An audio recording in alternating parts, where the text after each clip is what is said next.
So much new on AM Extra. Get your glasses ready. This year's wine grape harvest is underway, and that means it's time to have a great time in wine country, both right here at our home and our neighbors to the south. That's right. I mean, we might be a little biased. I think Oregon and Washington clearly have some of the best wines, but you know, California's okay too. Yeah. There are some great options in the Golden State, and joining us live to talk about it is Gabe Saglier, our travel guy. Hey, Gabe, good morning. And listen, I was thinking of both of you, okay? This is Emily's GSM blend. Ooh. This is Emma's Cabernet Sauvignon. So, okay. you know, and I know we love the Willamette Valley stuff, but here I'm in beautiful Paso Robles, smack in the middle of the Golden State. Oh my gosh. Yeah, honestly, Paso Robles, great spot for California wines. Harvest is underway, so let's talk about it. What are you seeing in town?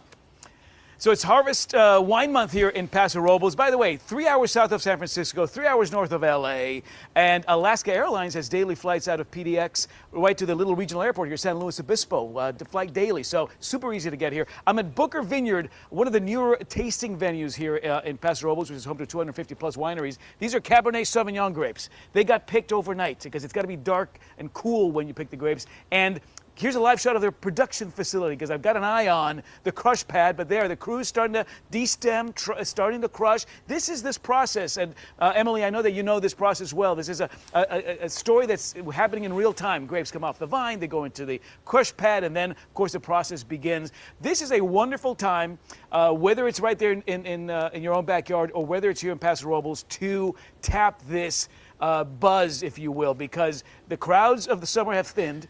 It's more affordable to get down here. You got better access to winemakers themselves, so folks who work the vineyard.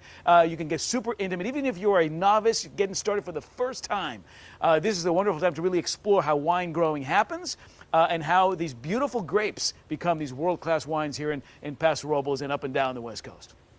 Well, it has so much more than wine. Tell us what makes it so charming. My people from Portland should give it a chance to go, you know, give it a taste. Yeah, this is one of the great locations here in Central California. It used to be a Spanish land grant many years ago, back in the 1850s, established as the town of Paso Robles. And so it really does maintain this old town charm, a nostalgic charm even, old Americana, country-inspired charm.